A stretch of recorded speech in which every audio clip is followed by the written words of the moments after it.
Hello guys, स्वागत है आपका एम्स गवर्नमेंट एग्ज़ाम्स में और मेरा नाम है हिमांशु। तो आइए आज का टॉपिक स्टार्ट करते हैं, जो कि है schedules and parts of the constitution, संविधान की अनुसूचियाँ और भाग। देखिए दोस्तों, ये हमारा टॉपिक काफ़ी इंपॉर्टेंट है पॉलिटी के पर्सपेक्टिव से। हर साल आपको 1 से 2 क्वेश्चन हर एग्ज़ाम में इस टॉपिक से देखने को मिलेंगे। मैंने इस टॉपिक को 8 से 10 स्लाइड्स में एकदम कॉम्प्रीहेंड कर दिया है। आप इस वीडियो को 2 से 3 बार देखेंगे, उसके बाद आप PYQs लगाएंगे। कुछ प्रैक्टिस क्वेश्चन मैंने इस वीडियो में भी रखे हैं, उसको आप अटैम्प्ट करेंगे और उसके बाद आप देखना कि आपके 95% केस में क्वेश्चंस इजीली सॉल्व हो जाएंगे। तो बस आपको करना ये है, अच्छे से इस वीडियो को 2 से 3 बार सुनना है और थोड़ा जो मैं समझाऊंगा वो समझना है। जो भी इंपॉर्टेंट इसमें टॉपिक्स हैं, पॉइंट्स हैं, शेड्यूल्स हैं, पार्ट्स हैं, मैंने वीडियो में इंक्लूड करे हैं। बाइलिंगुअल हमारी वीडियो होगी, सो आप देखिए और उसके बाद आप PYQs लगाइए और इस टॉपिक को आपको कहीं और से करने की ज़रूरत नहीं पड़ेगी। तो आइए स्टार्ट करते हैं schedules and parts of the Indian constitution. ठीक है, तो पहले हम बात कर लेते हैं शेड्यूल्स की। तो दोस्तों, जैसे हमारे पास शेड्यूल 1 है, वैसे टोटल शेड्यूल्स हमारे पास हैं 12। ठीक है, बट शेड्यूल 1 में क्या लिखा है? Names of the states. ठीक है, शेड्यूल 1 के अंदर जो हमारी स्टेट्स हैं, जो हमारी यूटीज़ हैं, उनकी नेम की लिस्टिंग है। ठीक, कुछ नहीं, बस नाम स्टेट का और यूटीज़ का। फिर आता है हमारे शेड्यूल 2। अब आपको इसमें ध्यान ये रखना है कि शेड्यूल 2 के अंदर दे रखा है एमेल्यूमेंट्स, अलाउंसेस, प्रिविलेजेस, मतलब जो भी पैसे दिए जाएंगे, जो भी विशेष अधिकार दिए जाएंगे, भत्ते दिए जाएंगे। देखिए, ये तो ठीक है कि अलाउंसेस और प्रिविलेजेस दिए हुए हैं, बट किसके दिए हुए हैं, किसको दिए जाएंगे, ये लिस्ट आपको ध्यान रखनी है अच्छे से। ठीक है, जिसमें हमारे पास आ जाएंगे द प्रेसिडेंट ऑफ इंडिया, ठीक, the governors of the states, the speaker of the Lok Sabha and Rajya Sabha, क्योंकि राज्यसभा में हमारे पास स्पीकर कौन होता है, आप बताएंगे चेयरमैन, और चेयरमैन कौन होता है ये आप मेरे को बताएंगे। ठीक है, the speaker of the legislative assemblies and legislative councils in the state. ठीक है, आप मेरे को बताइए किस किस स्टेट में इस समय करंट में लेजिस्लेटिव काउंसिल्स हैं। ठीक, जजेस of the supreme court and high court and CAG, और साथ में स्पीकर के साथ दोस्तों यहाँ पे हमारा डेप्टी स्पीकर भी आएगा। ठीक है, डेप्टी स्पीकर। तो इनके बारे में जो इन्फॉर्मेशन है वो शेड्यूल 2 में दे रखी है, उनके अलाउंसेस, प्रिविलेजेस के बारे में। सो आपको ये लिस्ट ध्यान रखनी है। ठीक है, कुछ नहीं करना है। बाकी अब हम चलते हैं शेड्यूल 3 में। शेड्यूल 3 में दे रखा है ओथ्स एंड अफर्मेशंस, मतलब क्या शपथ ली जाएगी जब आप एक बार कुछ बन जाते हैं, एक एग्जीक्यूटिव पोस्ट होल्ड करते हैं या लेजिस्लेटिव पोस्ट होल्ड करते हैं। सो उसके बारे में किसके बारे में दे रखा है ये याद रखना है इसमें। ठीक है, तो आइए देख लेते हैं। यूनियन मिनिस्टर्स के बारे में दे रखा है। ठीक है, कि भाई यूनियन मिनिस्टर को कौन कौन सी शपथ लेनी पड़ेगी। स्टेट मिनिस्टर्स के बारे में दे रखा है, MPs के बारे में दे रखा है और MLAs के बारे में दे रखा है। देखिए, इसमें याद रखने की बात क्या है कि union minister, state ministers, MPs, MLAs, ये तो आपको इजीली याद रहेगा, तो इसमें तो इतना बड़ा कोई वो नहीं है कि वही ट्रिक है। बट इंपॉर्टेंट एस्पेक्ट है, आपको ध्यान रखना है कि candidates for the parliament and legislative assemblies, इनके बारे में भी दे रखा है। सो आप याद रखेंगे इस चीज़ को कि जो कैंडिडेट्स हैं, मतलब जो उम्मीदवार हैं पार्लियामेंट और लेजिस्लेटिव असेंबली के लिए, उनके लिए भी यहाँ पे प्रोविजंस है ओथ का कि वो क्या शपथ लेंगे।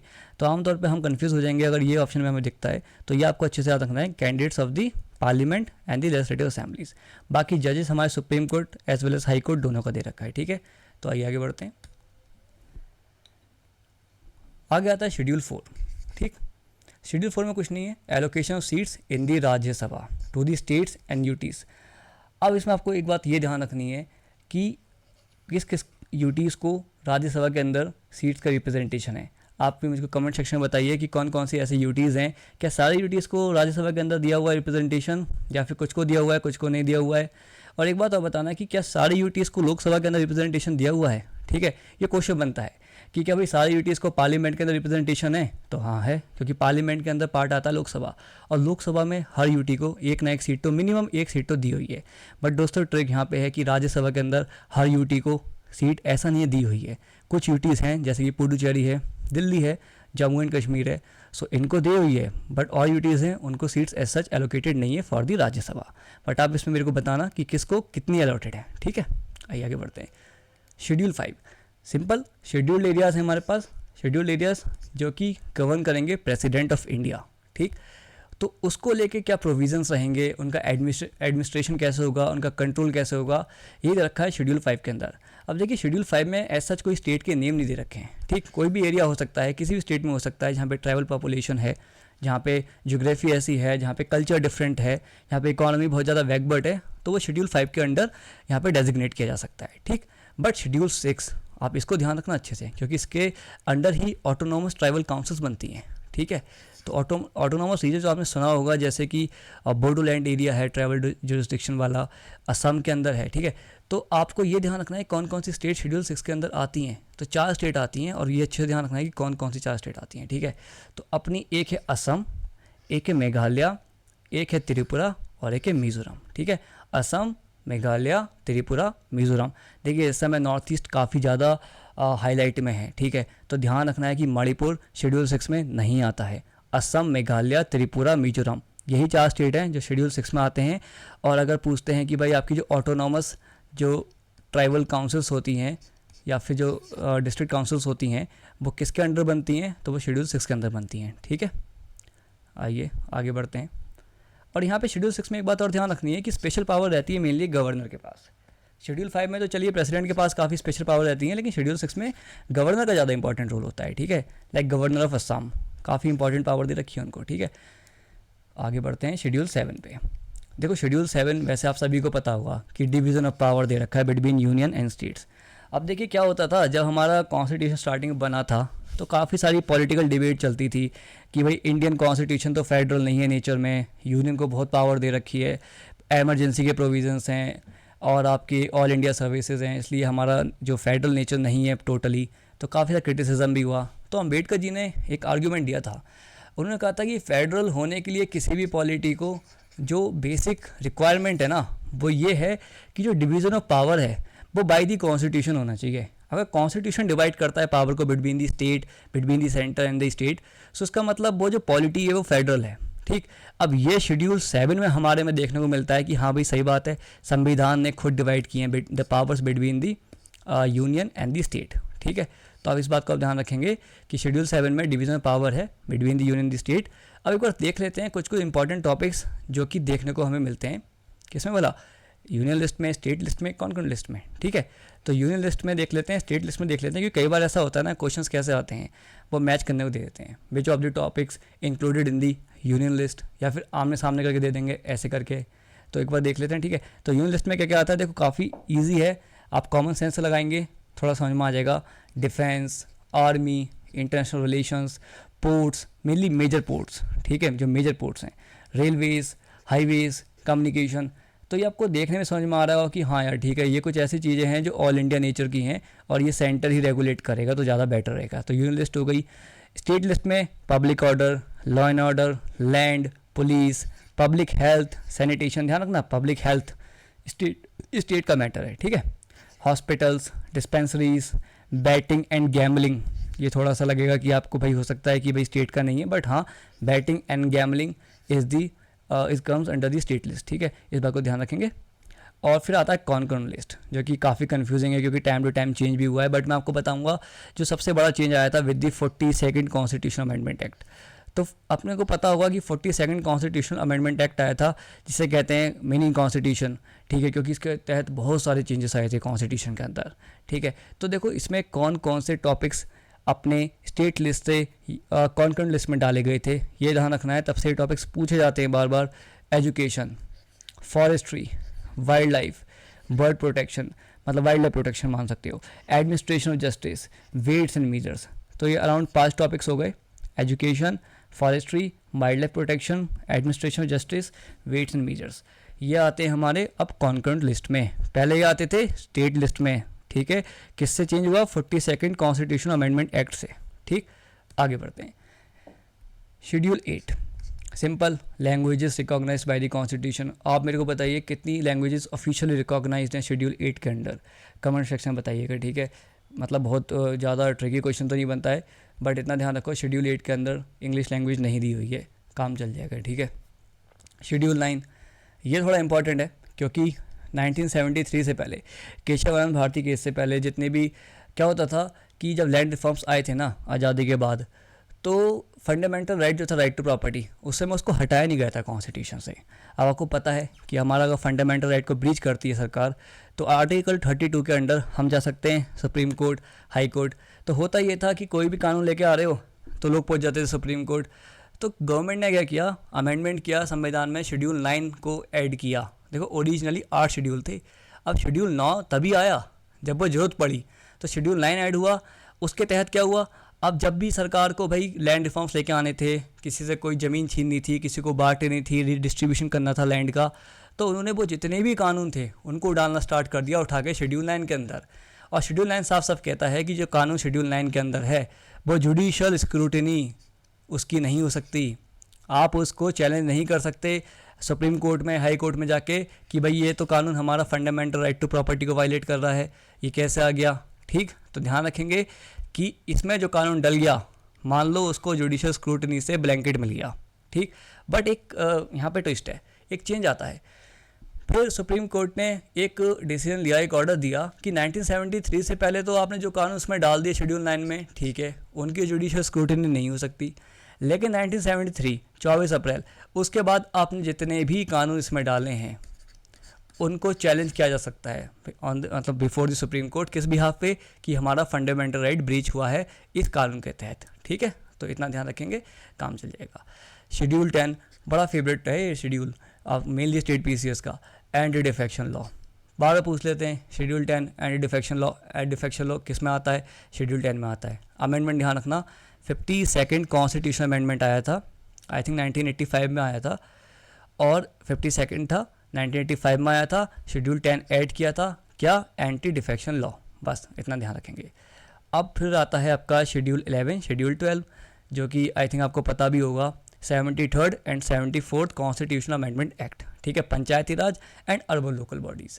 अब देखो ये तो आपको पता है भाई, शेड्यूल 11 में पंचायती राज के फंक्शन दे रखे हैं, शेड्यूल 12 के अंदर अर्बन लोकल बॉडीज़ म्यूनसिपैलिटीज़ के फंक्शन दे रखे हैं।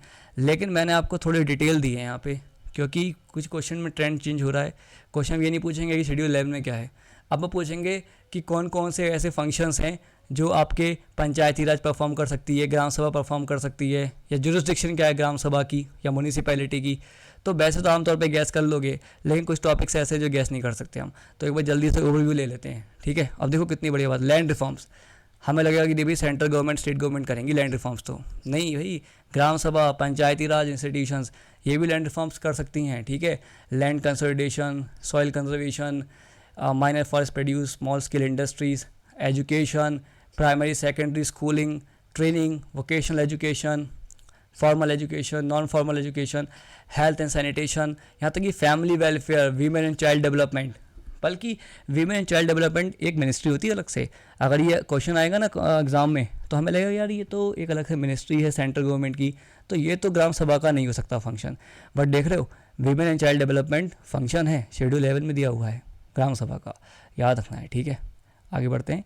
शेड्यूल 12, 74th अमेंडमेंट एक्ट, 18 मामले हैं, उसमें कितने थे? 29 मामले थे, इसमें 18 मामले हैं। तभी कहते हैं कि पंचायत या इंस्टीट्यूशन को तो फिर भी थोड़ी जुरिस्डिक्शन दी है, लेकिन अर्बन लोकल बॉडीज़ को तो वो भी नहीं दी है। ठीक है ना, ये एक बहुत बड़ी प्रॉब्लम भी है हमारी पॉलिटिकल गवर्नेंस में, कि जो म्यूनिसिपैलिटीज़ है ना, उनको प्रॉपर डिसेंट्रलाइजेशन नहीं हुआ है, इवन फंक्शंस का भी नहीं हुआ है। फंड का, फाइनेंस का, फंक्शनरीज़ का वो तो हुआ ही नहीं है दोनों के लिए, इनको तो फंक्शन भी नहीं मिले हैं। ठीक है, इनके 18 मामले हैं। ये मैं इसलिए लिखे क्योंकि आप जब ये मामले समझ लोगे एक बार, जो मैंने लिस्ट दी आपको, थोड़ा सा रिवाइज़ किया, आप इसको पढ़ना एक दो बार, तो ये समझ लेना कि ओवरलैपिंग है। अगर यहाँ पे एजुकेशन है, यहाँ भी एजुकेशन होगा। यहाँ पे अगर भाई आपका मान लीजिए कि फैमिली वेलफेयर है, सैनिटेशन है, हेल्थ है, ठीक, तो यहाँ भी होगा।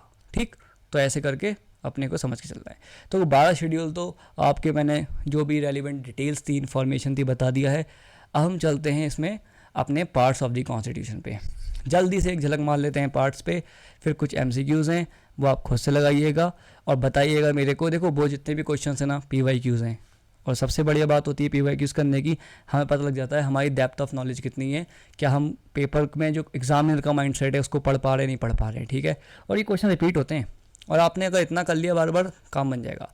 सो पार्ट 1 में क्या है हमारे, अब पार्ट पे आ गए भाग। ठीक है, तो भाग 1 में क्या है, संघ और उसके क्षेत्र। ठीक है, सिंपल सी बात। पार्ट 1 ऑफ दी हमने देखा ना, article 1, India that is Bharat is a union of states, तो वही चीज़ हो गई, यूनियन और उसकी टेरिटरी, खत्म बात। उसके बाद आता है आपका पार्ट 2, आर्टिकल 5 से आर्टिकल 11 तक, ये भी ध्यान रखना है। आर्टिकल 5 से लेके आर्टिकल 11 तक पार्ट 2 है। क्या है उसमें? सिटीजनशिप। मैंने पिछली वीडियो में आर्टिकल्स का अच्छे से बता रखा है, आप एक बार आर्टिकल्स की वीडियो देखना, आपको और अच्छे से इंटर रिलेट कर पाओगे और आपको ऑलमोस्ट ये सारा टॉपिक कवर हो जाएगा इजीली। ठीक है, पार्ट 3 फंडामेंटल राइट्स, 12 से 35 आर्टिकल्स तक। पार्ट 4 DPSPs इंपॉर्टेंट है। Part 4A fundamental duties. आप मेरे को पता हो कि कौन सा कॉन्स्टिट्यूशनल अमेंडमेंट एक्ट आया था, और एक कमेटी थी स्वर्ण सिंह कमेटी, ठीक। तो एक कॉन्स्टिट्यूशनल अमेंडमेंट एक्ट आया था, उसके तहत ये फंडामेंटल ड्यूटीज़ का पार्ट 4A को इंसर्ट किया गया था। आप मेरे को बताना कौन सा वाला था, ठीक है। पार्ट 5 कुछ नहीं है, simple union government. Union government में क्या आता है? यूनियन गवर्नमेंट में आते हैं यूनियन एग्जीक्यूटिव्स लाइक प्रेसिडेंट, ठीक है, attorney general, union ministers, prime minister, council of minister, vice president, बस, ठीक है। सेम पार्ट 6 है, उसमें अपने गवर्नर आ जाएंगे, CM आ जाएंगे, council of minister at the state level आ जाएगी, ठीक है। आगे बढ़ते हैं। अब देखो इसमें जो इंपॉर्टेंट पार्ट्स हैं मैंने वो ऐड किए हैं। ऐसा नहीं है कि भाई आपका रेट में 25 पार्ट्स हैं, ओरिजिनली 22 पार्ट थे, तो हम 25 पार्ट तो पढ़ने नहीं बैठेंगे, कोई मतलब भी नहीं बनता। जो सबसे एलिमेंट है, जो सबसे इंपॉर्टेंट है, हम उनको अच्छे से पढ़ेंगे, जिससे हमारा क्वेश्चन आएगा तो हमें अगर 2 भी पता होंगे ना ऑप्शन में, तो हम इजीली अपने आंसर तक पहुंच जाएंगे, ठीक है।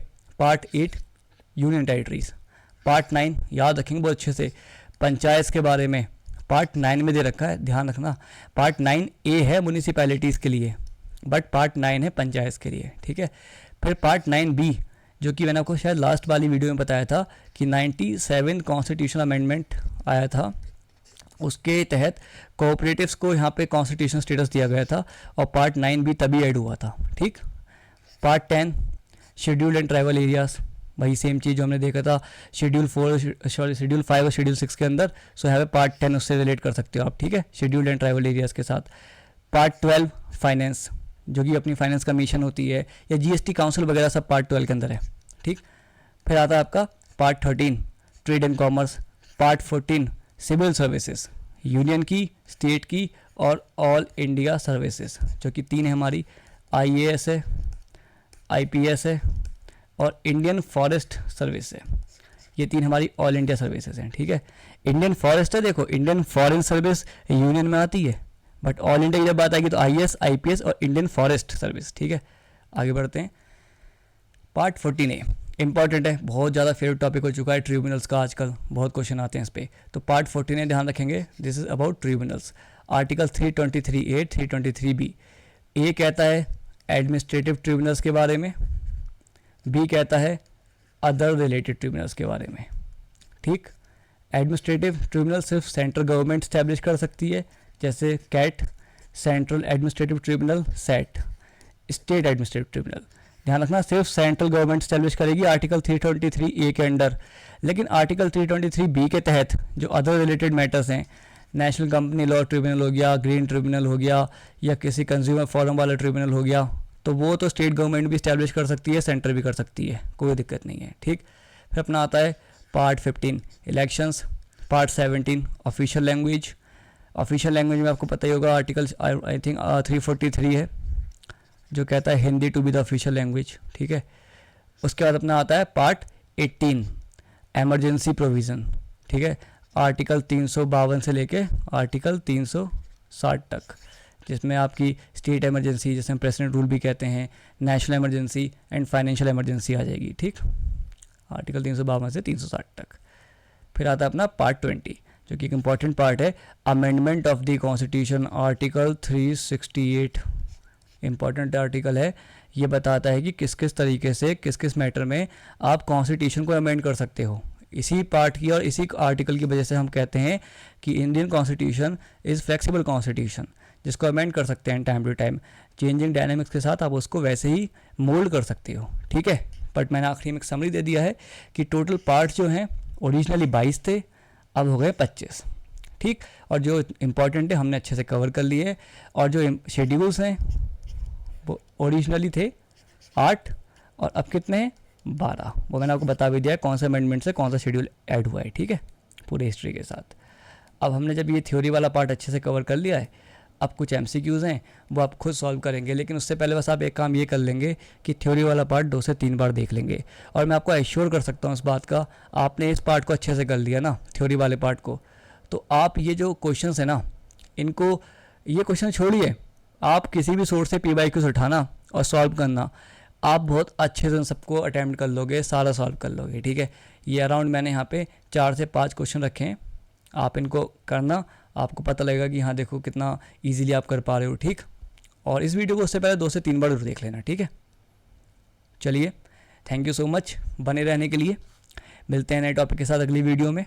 और आप बताना आपको कोई स्पेशल प्रेफरेंस हो, आपको कुछ से लगता हो कि भाई कोई टॉपिक ऐसा है जो करना चाहिए, या फिर आपको लग रहा हो कोई बात ऐसी है समझ में नहीं आ रही है, इसको और डिटेल से मैं समझाऊँ या उसके अंदर हम डेप्थ में जाएँ, तो आप मेरे को बता सकते हैं। अपने उस पर अच्छे से फिर डिस्कशन करेंगे, ठीक है। Thank you so much.